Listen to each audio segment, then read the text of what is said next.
sport, santé, éducation sur la 107.0 alkuma FM.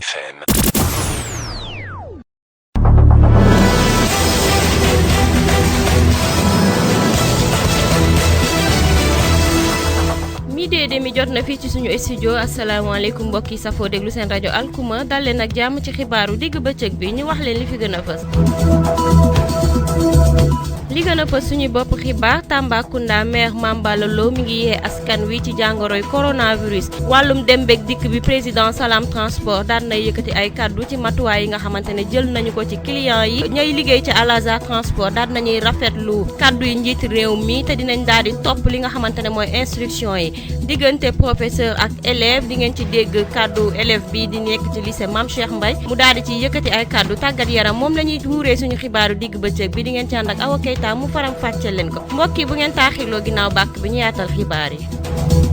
ginnaaw bu ñu leen nuyoo yéen mi safoo déglu seen rajo alkuma bisimila leen ci xibaaru digg bëccëg bi niñ leen ko waxee dañu koy door rek maire ville bu Tambacounda moom Mame Balla Lo daal dinay waxtaan ak askan wi yee leen ci jàngoro bi nga xamante ne daal dinay wër àdduna bi muy coronavirus bi nga xamante ne jamono bi wër na fépp li ni mel mi ngi ci yëkkati ay kaddu ginnaaw bi mu demee woon ca séminaire renforcement capacité arbitre ci samedi bi ñu génn foofu ca salle de délibération bu mairie bu Tambacounda ñu teewlu Mame Balla Lo ci micro Awa Keita. damay sànni kii rek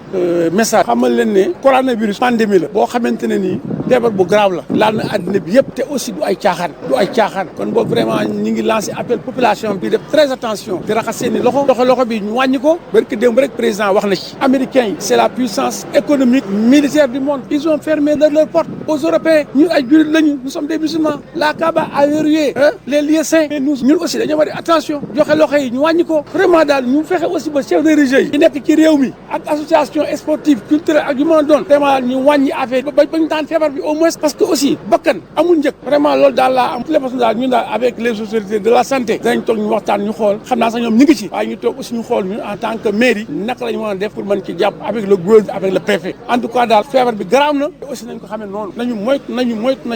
La radio 107.0 alkuma FM. dañuy des ci jàngoroy coronavirus bi ba léegi moom président Salam Transport daan nay xam ne jël nañ seen matuwaay waaye jël nañ tamit si ay jumtukaay ngir mën a jàppale seen i clients ngir ñu mën a tukki ci anam bu gën ñu teewlu Ibrahima Silla nekk président Salam Transport ci micro Maké Dañoxo. donc xam nga ñun dañuy ay dispositions comme moo xamante ne clients yi yëpp xam nga Salam Transport kay au-delà du confort ak lu mu ànd ak kii bi en général du ñuy am ay vraiment ay hygiène boo xamante ne yëpp nangu neen rek xam neen ko donc lu mu defee rek du ñu accentuer rek ñu jël benn siège ku nekk ñu désinfecté ko ay produit boo xamante ne produit désinfectant la du premier au 55e siège donc nettoyer bi yëpp en même temps tamit chaque client ku nekk balaa nga yëkk ci kaw il faut que ñu jël produit boo xamante ne da ngay lax sa loxo après nga dugg nga toog léegi pour lu mu desee rek ñu bàyyi ko ci loxo yàlla quoi parce que moom mooy juutu adduna bi rek donc loolu la quoi mais en tout cas bon vraiment maa ngi lay déglu ñu ñaan vraiment yàlla ñu jàppale ci kii bi et puis inchallah yàlla baax na en tout cas transporteur bi yëpp ñëpp ñu ñoo bokk amul concurrent amul kii moo nekk nii parce que ñu am responsabilité parce que duñu jël ay nit adama nit bu kenn bu nekk ay région bi yëpp donc xamoo kan mooy kan donc il faut que ñu jàppale ci kii bi bu ñu foo duñu retaan ak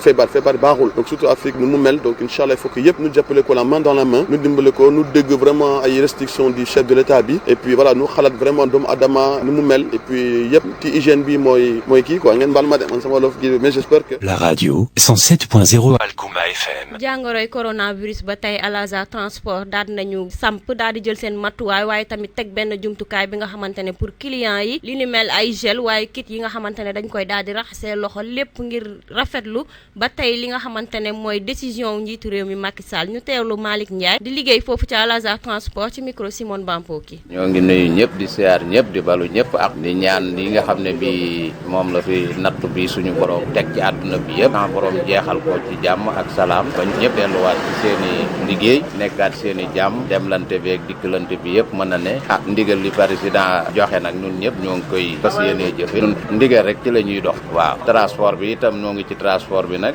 lu nit ñi doxe rek ñuy doxe noonu waaw jël nañ ci ay matuwaay nag jënd nañu suñuy sel waaw clients yi bala ñoo yéeg ñu jox leen ñu diw seeni loxo préparé wu daal ñoo ngi ci noonu daal wax dëgg yàlla. La radio 107.0 Alkuma FM. rédaction Alkuma FM daan nay amal tey ci suba benn micro trottoir wax ci li nga xamante ne mooy jàngoroy coronavirus bi naam àggagul fii ci Tambacounda moom jaaykatu mayga bi mi ngi ñuy xamal ni fagaru day gën faju li nu mel moom nee na du obligé ay client am ñu raxas seen loxo su dee bëgguñu ko li ko ci amal solo mooy moom daan nay teg ay kit yi nga xamante ne moom la ñuy raxasee seen loxo ak ay gel ñu teewlu ko ci micro Simone Bampoki. ñun bu dee suñu sago lii du fa am nag boo gisee ñu toog fii di liggéey ñàkk pexe la feebar bi kenn mënu koo tere fii fu ne nii ci dëkk bi mais boo gisee ñu toog fii di liggéey ñàkk pexe la rek mënuñoo toog sa liggéey bu ñu mënoon toog sa liggéey ñu am lu ñu jafandeko dañ doon toog boo ñu xam ne affaire bi jàll na mais mënuñu ko ainsi ni gars yi daal mooy loolu il faut rek ñu jàpp ci yàlla toog ñu xool lu ñuy defee waaw loolu moom ñuy def gars yi lu ñu war def yëpp ñu ngi koy def ñu laajte ndox bu ñu war a wax yëpp ut nañ ko ñu ngi koy teg omo lépp am nañ ko madaar lépp ñu ngi koy toog eau de javel lépp teg nañ ko bu fi toog lu ñu war a def diñ lay ne defaa lii boo mu nee nga def xam nga nit tam mënoo forcer jaam bi bàyyi defaa lii nii mu def yow sa jomu bopp nga wax boo waxee borom bi defaa lii mu def ko xaarum bu ko mënul def rek nga jàpp ci yàlla yow nga toog sa bopp nga mën a gérer xam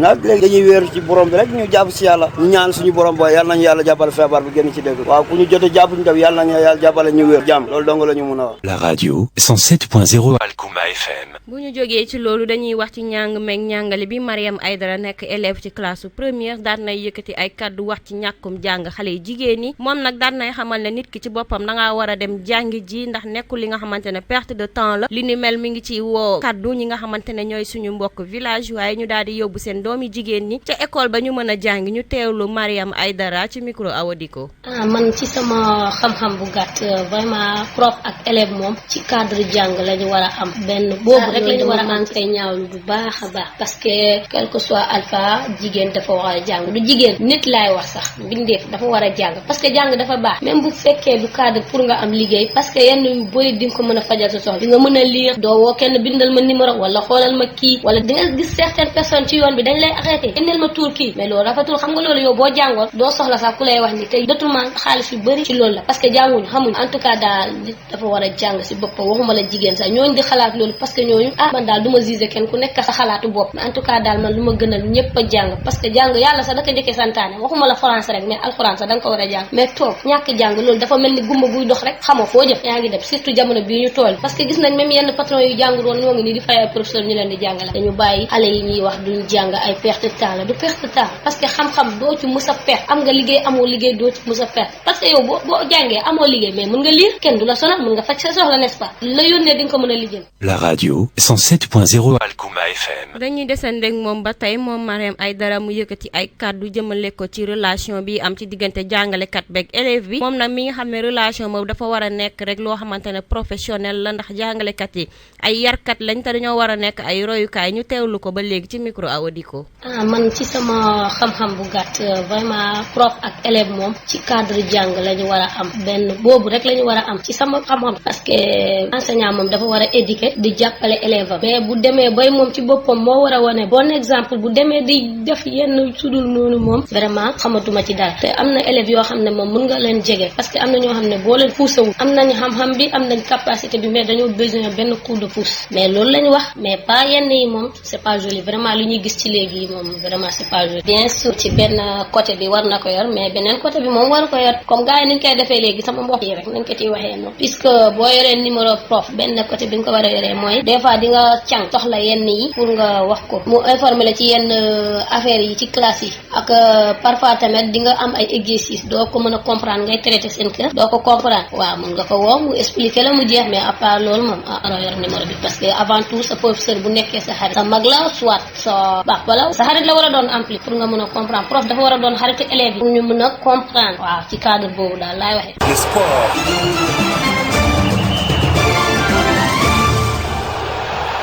tàggat yaram dañ ci ànd ak Awa Ba Keita Awa nuy naa la. maa ngi lay fay soxna Awa loo ñu indil tey comme tàggat yaram. dañuy wax ci séminaire de renforcement des capacités des arbitres bi ñu doon amal niki samedi fële ca salle bu délibération bu mairie bu Tambacounda. ci boobu la séminaire nag commission yëpp teewoon nañ fa. ci boobu la ndaje la inspecteur régional des sports yëkkati ay kaddu mu woo arbitre yi ngir rek ñu nekk au diapason maanaam lépp luy yëg ci arbitre luy xew ci biir arbitrage bi ci àdduna bi ñu xam ko ndax tax ñoom dañ leen woo rek pour ñu mën a xam di appliquer tamit loi du jeu bi ñu déglu monsieur Ousmane Diagne nekk inspecteur régional des sports ci micro Awa Baketa. parrain bi mooy Badara Ndiaye par exemple moo ñu dimbali si séminaire bi semaine bi rek la ma oo ne naa leen defal séminaire laaju ñu nag si coobare boppam rek moom moo jóg ne dama leen di defal séminaire gis nañ salle bi nu mu mel amul lu mu manqué dara manqué ñun jëluñ si dara en charge la CRA jëlu si dara en charge su dul ñu toog di déglu muy repas yi lekk bi muy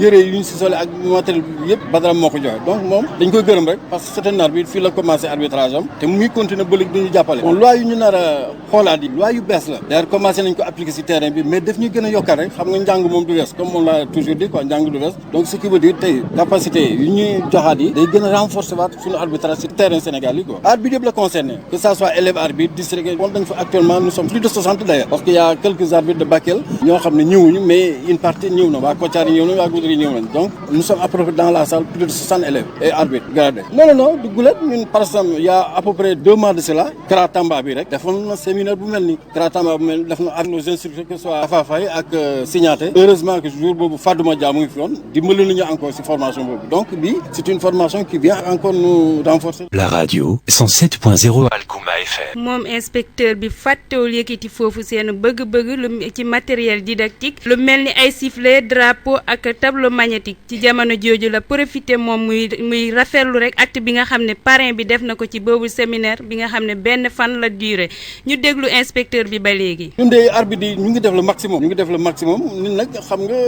nul n'est parfait kenn du wax ni arbitre du juum parce que nit la rek comme tout le monde parce que en une fraction de seconde nga war a signaler nga war a siffler nga war a atte nga war a joxe verdict du lu yomb parce que gis na même dans les tribunaux léeg-léeg gars yi ubbi seen livre xool mais ñun amuñu temps boobu donc ce qui veut dire ñun dinañ def le maximum possible si arbitrage bi après ce séminaire là on fera tout dinañ def lépp pour quand même joueurs yi ñu mun ñu comprendre et ñu ngi jàngal joueurs yi aussi parce que loi du jeu suñ ko doon appliquer à la lettre mun na am match bu jeex mais si biir match bi am na joueur lu muy def ñun dañ koy di wax ak moom lii nga war a def warula woon def lii ñu bàyyi noonu mu jàll yeneen besoin matériel toujours dinañ ko soxla parce que par exemple dinañ soxla lu mel ni ay fu ñuy toog lu mel ni ay chaise lu mel ni ay vidéoprojecteur dinañ ko soxla lu mel ni ay drapeau ak ay sifflet ak tableau magnétique parce que actuellement suñu tableau yëpp dafa yàqu tableau magnétique région yu bëri am nañ tableau électronique loolu nag vraiment ñu ngi koy ñaan monsieur le maire tableau électronique suñ ko mënee am daal dina baax si ñun trop ñu mën a au moins jàngal nit ñi nuñ koy manipuler parce que soo ko amul nga dem si benn terrain boo xam ne tableau magnétique moo fa nekk soo ko mënul manipuler souvent c'est La radio 107.0 Alkuma FM.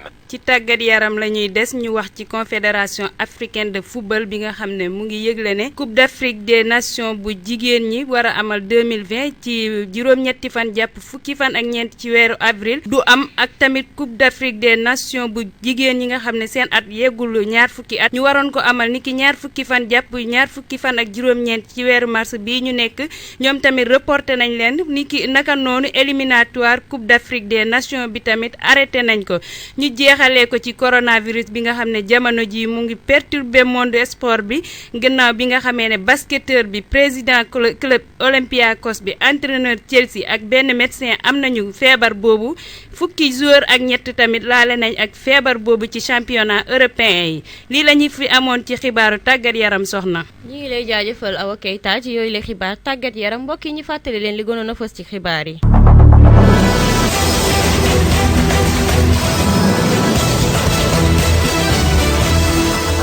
li gënoon a fës suñuy bopp xibaar Tambacounda meeru Mambala Lo ma ngay yee askan wi ci jàngoroy coronavirus dem beeg dikk bi président Salam Transport daal na yëkkati ay kaddu ci matuwaay yi nga xamante ne jël nañu ko ngir seeni client administration Al Azhar transport daal nañuy rafetlu décision bi nga xamante ne njiitu réew mi daal na koy jël te ñoom dañoo fas yéene topp ci li nga xamante ne mooy digle yi mu joxe relation bi xew ci diggante professeur beeg élève bi mu dégg ngeen ci xalaatu élève bi di Mariama Aydara tàggat yaram moom lañu buuree suñu xibaar digg bëccëg bi ànd ngeen ci ak Awa Keita mu faram fàcceel leen ko mbokk yi xibaar yaa ngo cant ak ngërëm ñeel na leen yéen mi safoo déglu baatu askan wi ñu jox leen xibaar yi di leen ñaanal jàmm te di ko sàkku ci yéen léegi-léegi ngeen ànd ak Simone Bampo ki mu jox leen xibaar yi ci kàllaama nasaraan